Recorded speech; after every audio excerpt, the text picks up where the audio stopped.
Chapter 6, Afterthoughts.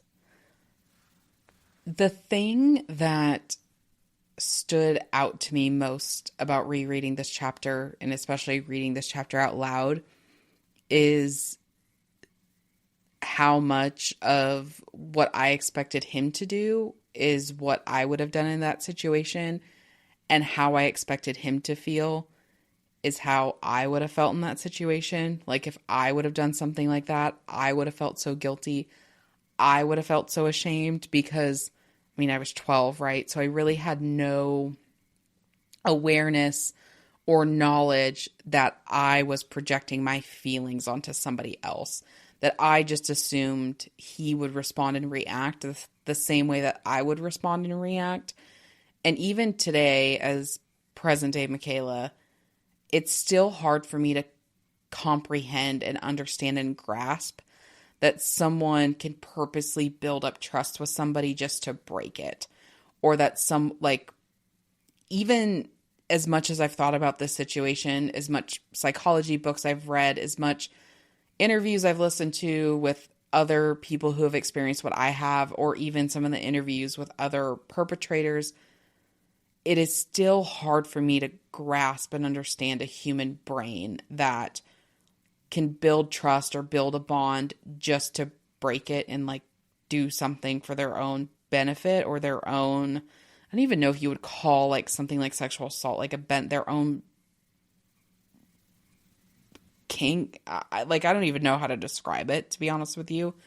And so I have a hard time grasping that, right? And especially at 12, it was so much for me to handle and so much for my brain to handle. I don't even think that my brain would have allowed me to understand, that I was in danger, especially because this was someone that I had felt, as we talked about in previous chapters, we had our differences. I had my frustrations with him, but overall, I did feel safe with this person, and I definitely never thought this person would do something like that. And then obviously, my dad trusted this person enough to leave his child with them. And so I really I even when I just said it out loud, could not comprehend or grasp that I could have been in potential danger. And I just find it so interesting because, we can still do that or tend to do that as adults today, of assuming someone feels the same way we feel. Of, if I feel guilty, of course they feel guilty, but no, that's not true. And I just expected oh, he won't be able to look at me, and reading that, and it's just no, Michaela, that was how you felt. He was just, again, now I was really fortunate that I had a detective that had dealt with quite a few sexual assault cases. And he really, and I'll talk about this a lot more in depth in my next book, because my next book actually starts with the interview with the detective who took my case. That's how the next book starts, so I guess spoiler alert. But I was really fortunate that he really took the time to explain grooming tactics to me. And earlier, in one of the earlier afterthoughts, when I talked about not feeling crazy and having a hard time with feeling crazy, he was the first person to help me not just feel a little less crazy, to not feel as crazy, to feel a little less crazy, because he was able to put these grooming tactics into words for me. And so now, having that perspective, that was very much what Todd was trying to do. Again, my brain, oh, he feels guilty. And I could literally not comprehend that I was a puppet at the end of a puppet string, and he was just pulling one of the strings. And okay, to see if it worked. Was I, this would be a better way to word it, was I actually attached to this string that he was trying to build, or was I still off of the string and he needed to do more to get me on the string? Because it's very much like a touch and go of a grooming tactic, as far as, I'm going to test the waters here. I'm going to see how hot the water is, and then I'm going to pull back. And then I'm going to test it again, and then I'm going to pull back. And then I'm going to test it again, and then I'm going to pull back, and I'm going to get this person to the point where I no longer have to pull back. I can just go full send forward. And so part of what he was doing was seeing where I was at. Of course he was going to act normal, because he's just trying to read where I'm at. That was his whole goal. And what's really interesting about him, and just again being removed from this for 18 years now, and which is just insane to say, by the way, is he was so like methodical and meticulous. Like that was one of the reasons I'm going to have a book where I go more at some point where I go into like the patterns of abuse that I've noticed both in abusers and in abused victims.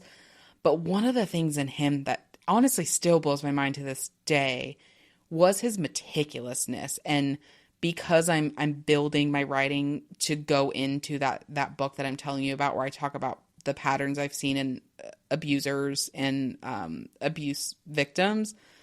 I don't know if I said that right, but you know what I mean. I wanted to really drive home on his meticulousness because he had, in my perspective, had his grooming program just as solid as his horse training program.